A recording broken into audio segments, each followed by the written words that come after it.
आता ओला उबेरचे भाडे सरकार ठरवणार का? रॅपिडोला स्वतंत्र परवाना लागणार?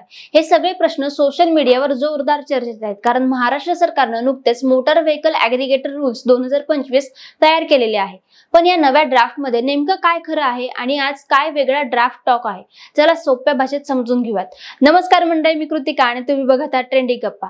आज आपण पाहणार आहोत सरकारनं ओला उबेर रॅपिडोवर कोणते नवे नियम लावलेले आहेत आणि हे खरेच लागू झाले आहेत का, आणि असं सामान्य प्रवाशांवर व चालकांवर याचा नेमका परिणाम काय होणार आहे, नेमकं काय जाहीर झालं आहे. भारत सरकारच्या वाहतूक मंत्रालयाने नुकतेच मोटर व्हेकल ऍग्रीगेटर गाईडलाईन्स 2025 प्रसिद्ध केले आहेत.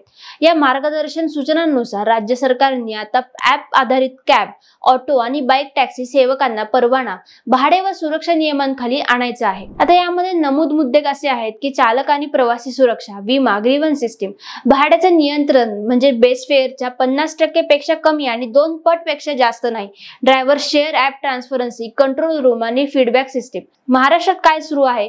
महाराष्ट्राने आधीच बाईक टॅक्सी रूल्स 2025 जाहीर केले आहेत. त्यात ईव्ही ओनली वाहन, हेल्मेट परवाना आणि डेटा शेअरिंग नियमित आहेत. आता राज्य सरकारचं ऍग्रीगेटर कॅब पॉलिसी 2025 तयार करते, ज्यामध्ये ओला, उबर, रॅपिडो यांसारख्या कंपन्यांसाठी स्वतंत्र नियम ठेवले जाणार आहेत. म्हणजे चालकांना हक्क म्हणजे किमान पेमेंट वेळेत दिले जातील, फेअर मर्यादा, आरटीओ कडून नियमित तपासणी आणि ऍपवरील ग्राहकांची पारदर्शक माहिती. पण मीडियात सांगितलेले काही आकडे असे आहेत की जसे 22 रुपये 72 प्रति किलोमीटर, 17 रुपये 14 प्रति किलोमीटर आणि ऑफ पीक म्हणजे 17 रुपये. हे अजून अधिकृत GR मध्ये नमूद नाही. महाराष्ट्र सरकारने हे ड्राफ्ट सल्ला मागवण्याच्या टप्प्यात आहे आणि 17 ऑक्टोबर पर्यंत हरकती व सूचना मागवल्या आहेत असं सांगितलं आहे की म्हणजेच अजून अंतिम मंजुरी झालेली नाही. ड्रायव्हर्स आणि प्रवाशांवर परिणाम होणार. प्रवाशांना भाड्याची पारदर्शकता मिळेल, चालकांसाठी किमान उत्पन्न आणि सुरक्षा कवच असणार आहे.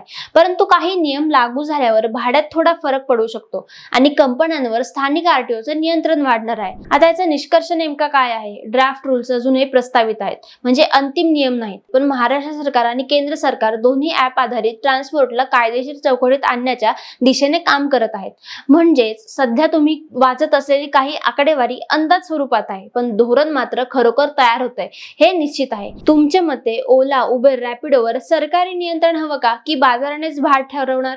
कमेंट मध्ये नक्की सांगा आणि अशाच फॅक्ट चेक एक्सप्लेनसाठी ट्रेंडी गप्पाला फॉलो करा.